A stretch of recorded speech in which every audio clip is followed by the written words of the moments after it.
So Florida passes common sense legislation to prevent grooming within our elementary schools, and Hollywood has a real problem with it. But it's not just Hollywood.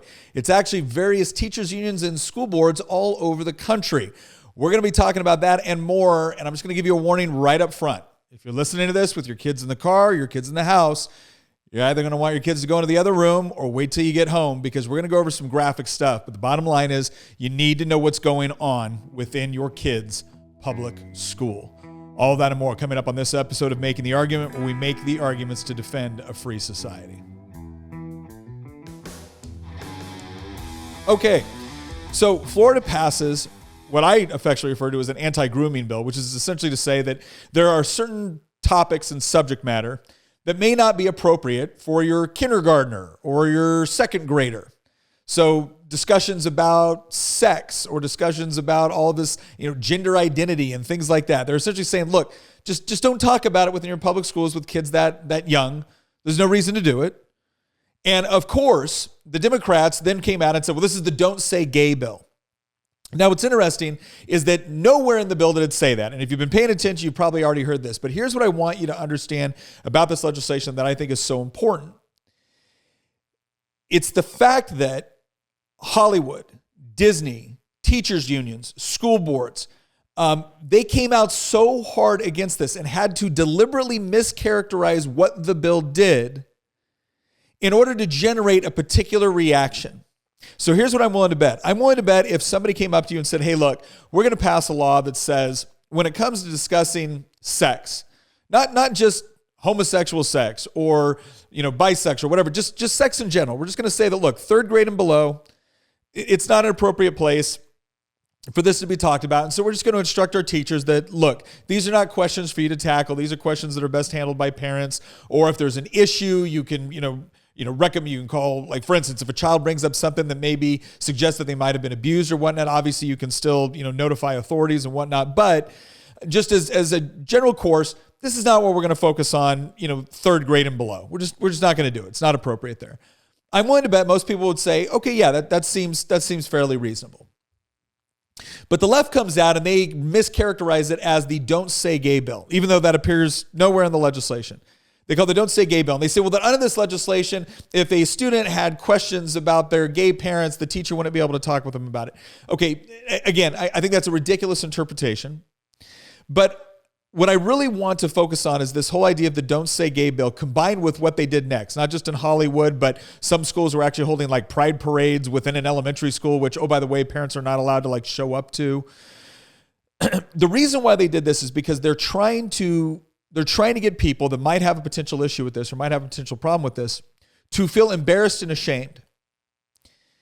And there's this quote by Theodore Dalrymple, who that's a pen name for a doctor, and he's worked as a psychiatrist within the British National Health Service. He worked within the prison system. He actually did some work in sub-Saharan Africa. And he has this quote, and it's not perfect, but this is generally what it is. He essentially said that the more he studied propaganda, the more that he realized that it was not designed to inform. And so that therefore it wasn't designed to inform, it was designed to humiliate or intimidate, and therefore the less it corresponded with reality, the more useful it was. And he went on to talk about how when people get used to saying things that they know are obviously untrue, it has this degrading moral effect on society. And he ends it with basically saying that a society of emasculated liars is easy to control.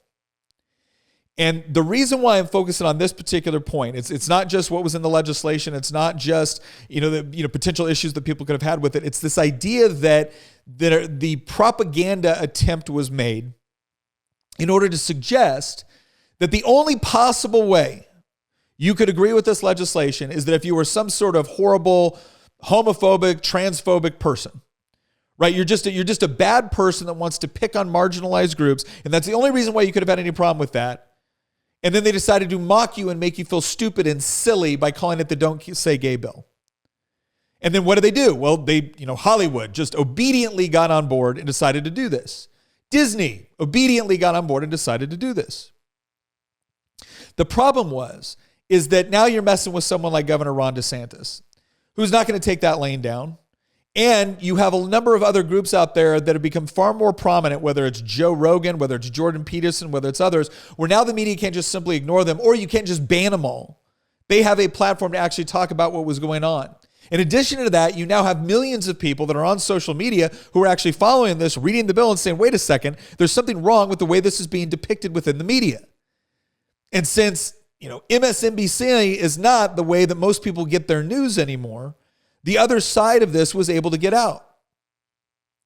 But what I find interesting is the number of people that were really just coming out hardcore against this. Places like Hollywood, which last time I checked, and the Oscars provided a perfect example of this, not exactly the area where I would recommend we get our sexual norms from.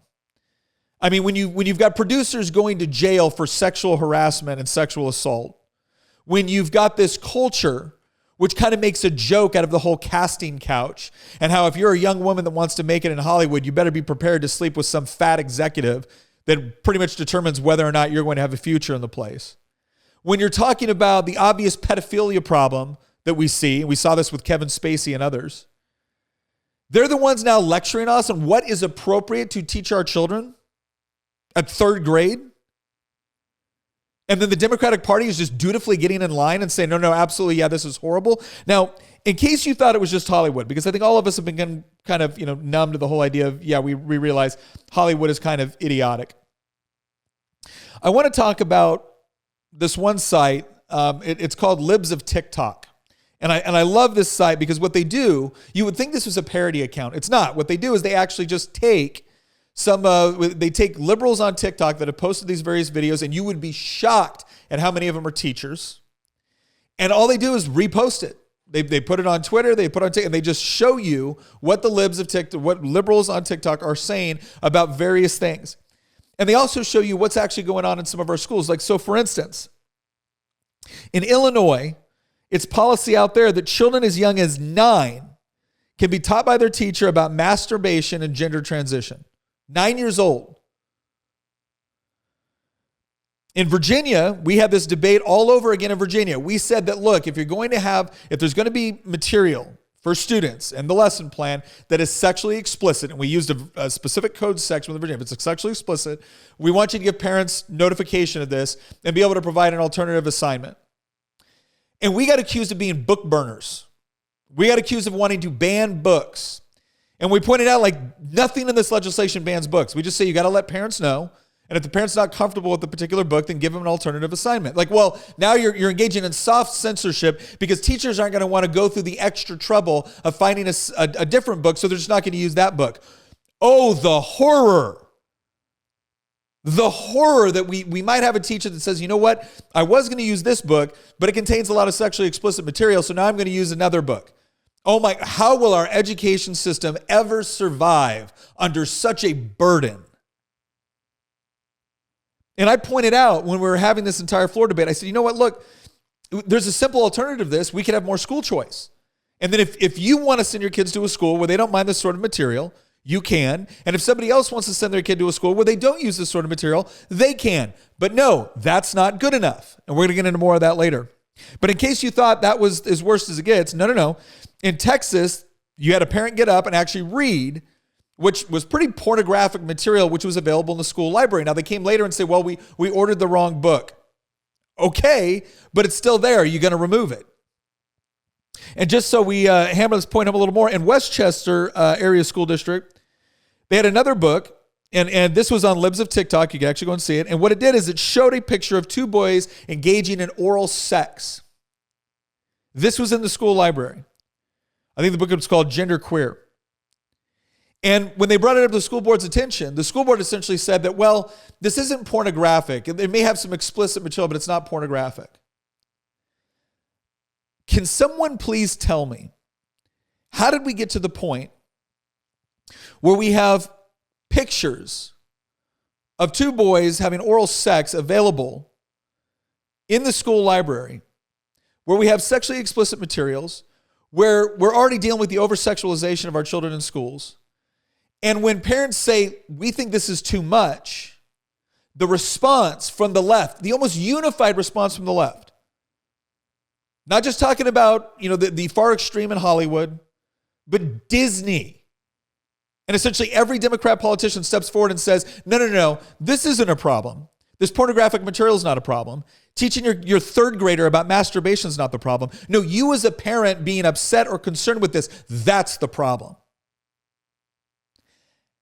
How bold is that? Think about this for just a second. That's incredible to me. That we're at a point where they can not only ensure this happens, they can push for it, advocate for it, and then make the rest of us feel like there's something wrong with us because we're uncomfortable with it. They can have the full ability to teach their children this way, but they demand the authority to teach your children this way. They raise more concern over being able to push this sort of sexual conversation with your third grader than they did the learning loss over the last couple of years when public schools shut down as a result of COVID. Because there was more heartache over this. Ladies and gentlemen, I'm going to tell you something right now. We had another incident in Virginia. I was actually surprised. It was a college professor that was essentially using different terminology to talk about pedophiles. And he came up with one of these terms about, it was like, minor attracted adults or something like that. It was some sort of acronym that he used because they didn't want to use pedophile because of the stigma associated with pedophilia. And he actually lost his job at the university. But I'm going to go ahead and make a prediction. One of two things is going to happen over the next couple of years. Either there is going to be a very loud and very consistent fight against this, or in 5 years, that guy won't be getting kicked out. That guy will be the dean of something. Because what this essentially comes down to, and it's pretty simple, the left is not just after equal protection before the law. The left, and notice I'm not saying liberals, because I don't think this is true of all liberals. I'm saying this of leftists. They're not just looking for an environment where they have equality before the law, they have a right to be heard, they have the ability to live the way they want or educate their children the way they want. That's not what they're after. They're after the ability to require you to not only celebrate what they're doing, but then to make sure that they get the privilege of educating your children in it as well, because they want to make sure. They want to make sure that they don't have to convince your kids when they're adults. They want to make sure they don't have to convince your kids when they're voters. And the fact that they would go so far as to make a parent feel like there was something wrong with them when they stand up and say, I'm not comfortable with a teacher that I might barely know talking to my children about these issues. The fact that they would make you feel strange about that should tell you everything you need to know about what's happening next. And look, I would love to be able to point to the Democrats that are standing up and saying, hey, look, I'm all for equality, I'm all for diversity, I'm all for tolerance, but we don't need to be pushing this, young. Hey, if you're going to do it older, maybe they'd even say that. If you're going to do it older in school and they're a little bit more mature and they can understand, fine, but we don't need to be doing, hey, when they're in third grade, we should be focused really on just making sure they can read, making sure that they can think, so that later on they can properly understand. Show me the Democrat that's doing that. Show me the Democrat. Because 15, 20 years ago, I could have. 15, 20 years ago, I could have showed you Democrats that would have said, yeah, this is too far, this is too much, this is not what our public schools were designed to do. Show them to me now. They're not there. Because this movement has become so overwhelmingly powerful that it has the ability to intimidate people. That if they don't walk the line just ever so carefully, you're gone, you're canceled, you're done. Now, I'm going to tell you this too. And this is the part some people really won't like. You're not going to change this with changing out a couple members on your school board. And the way I know that is because there was another video that was done recently about a bill in Idaho that was passed that said, look, you're not going to push CRT in our elementary schools. And then they did an undercover project where they went around talking to various school administrators, talking to various teachers. And the administrators and teachers were essentially bragging about the fact that it's like, oh, no, yeah, you can't say CRT. You can't say that. You got to change the wording to this. You got to change the wording to that. And then you do it. Ladies and gentlemen, this is by design. I'm sorry. The government has the monopoly on the, quote, public school system. And let's be fine, they are government schools.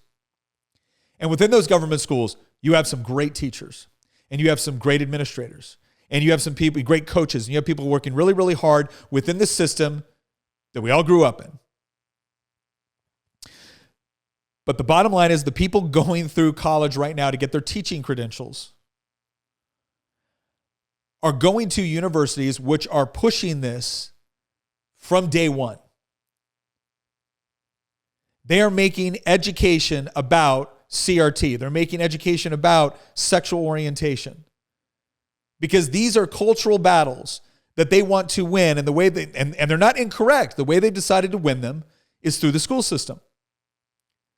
Because the way our school system is set up is that unless you can afford an alternative, which means you can send your kid to private school or you can afford to homeschool, which some parents can't. Unless you can do that, you are required by law to send your child to the public school, to the school that the government runs. And the narrative they come back whenever we talk about the fact that we need more parental options, that we need more genuine choice.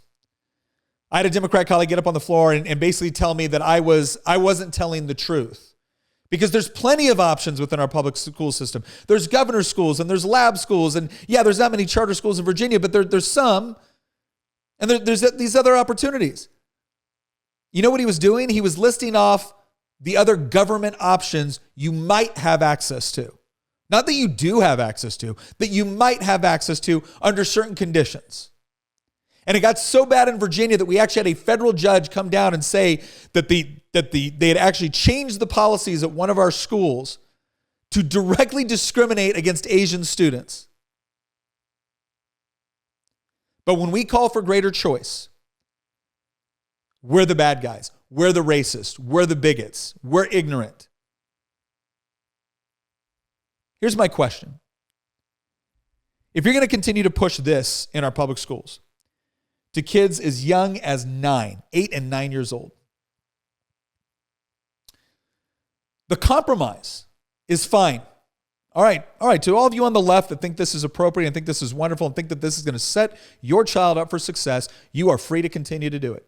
But you can't compel the rest of us to. We want other options. No. You don't get other options. Not unless you can afford it.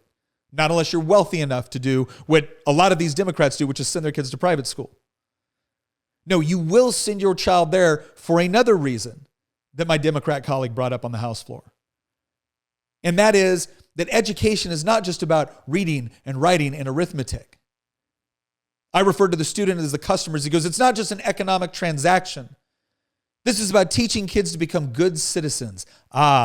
There we go. Good citizens. According to who? According to who? What sort of citizen are we creating by pushing this at such a young age against the will of parents? And where do you get off thinking that you are more concerned about the educational, emotional, and social development of a child than their parents are? Oh, is it because you got a master's degree? Is that why you are more qualified to talk about what that child's education should look like? Not just to include how to solve basic math problems, but discussions about masturbation to third graders. Please show me the degree plan that gives you the arrogance to assume that you should be making that decision for parents. And yet here we are. And the moment you bring it up, the first thing they tell you is that's not happening. Then when you show evidence that it's happening, it's like, oh, well, you have the ability to opt out. And then it's like, well, this is something that you should opt out. We need to be doing this. This is good for children. Then when you show how extreme it gets, they resort to calling you a bigot. This is how the propaganda changed. They deny it. Then they suggest it's good for the child.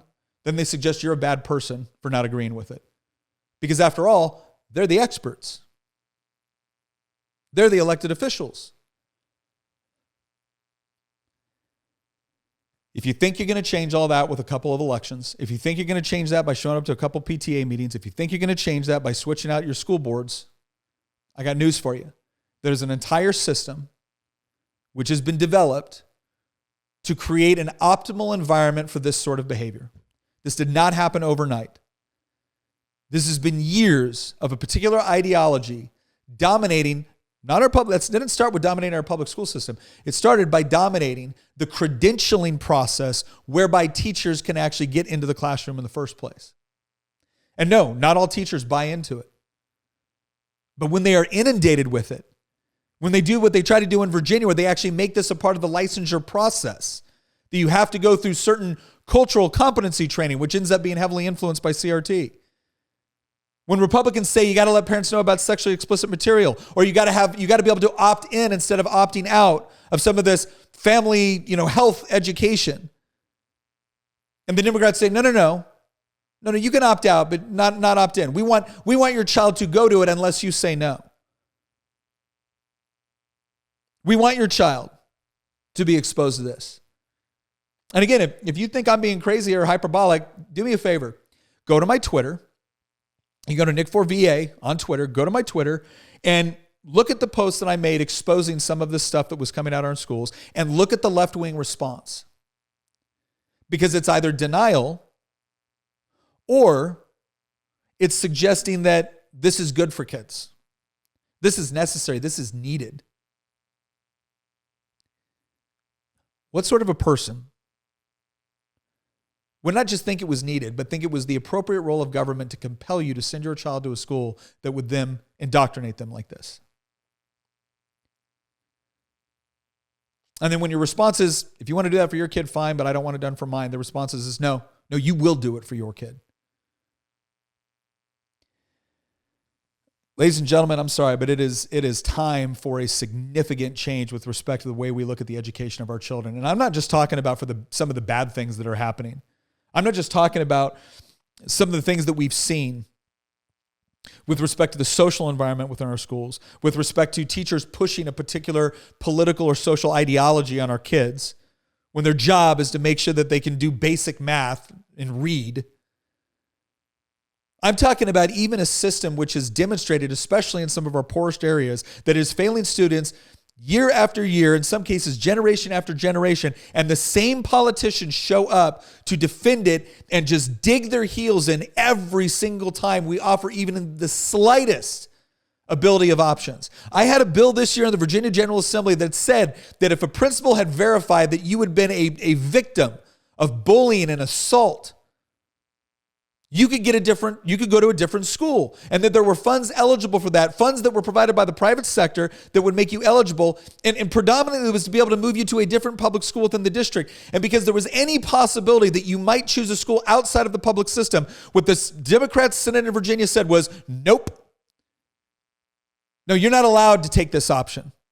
You've been bullied, you've been assaulted, you've been beaten. Maybe we'll let you leave, and maybe we won't, but it'll be politicians that decide, not you and not the parents, not unless you can afford it. And when we tried to make the funds available to parents that wouldn't have been able to fund it, their answer was no. So I don't want to hear it anymore. I don't want to hear that they're the ones that care about education. I don't want to hear that they're the ones that really care about our children and the least of these and the poor and the marginalized. When your answer is not only to advocate for this, but in many respects to require it, at least for the poor. So I'm going to encourage parents right now. And I am not, again, I don't know what individuals' financial situations are. I don't know, believe me, I got to spend the summers with my dad. I was predominantly raised by my mom, single mom. So I get it. I am not in any way, shape, or form suggesting that this is easy or that it's not intimidating. But it is time to find options. It is time to walk away from this sort of thing. Because I think that's the only thing that's going to affect the sort of change that you will want to see. Otherwise, this is going to continue to happen. And we're going to continue to see an increase of incidences within our schools. And the bottom line is, at some point, parents need to know what's going on so you can make an informed decision. And I'm not going to sit here and judge your decision. But now that you know what's going on, you are going to have to make one based off of that knowledge. And yes, you might have a great school and you might have great teachers. I understand all of that. But if you don't think this is happening in more places than just a couple of isolated incidents, I'm telling you right now, I'm sorry, you're not paying attention. And this will be what determines what is normative within the next several years. And I am terrified at the prospect that if we have the largest political party in America right now, not only actively advocating for this sort of over-sexualization of young children within our schools, but going so far as to propagandize and make parents feel as if their concerns are unwarranted, or if there's something wrong with them, or if they're ignorant or foolish or stupid because they have concerns about that. If they're willing to do that now, what do you think happens when we have an entire generation that has gone through this process, gone through this education system? What becomes normal then? And again, I'm not talking about what adults, what free people do in their own lives. Anybody that has watched my podcast or listened to it, knows that regardless of my personal beliefs with respect to morality, I have never believed it was the government's responsibility to impose a particular ideology on somebody. I believe people should be free to make their own decisions. But the idea that we would be pushing this sort of sexualization of our youth from any direction at this age, or at any age within our public school system, that should be concerning. I'm Nick Freitas with Making the Argument. Thank you for joining us. Again, next week, we'll be opening up with an entirely new format. We're looking forward to that. We hope you'll join us. Once again, Nick Freitas with Making the Argument, where we make the arguments to defend a free society, and we'll see you next episode.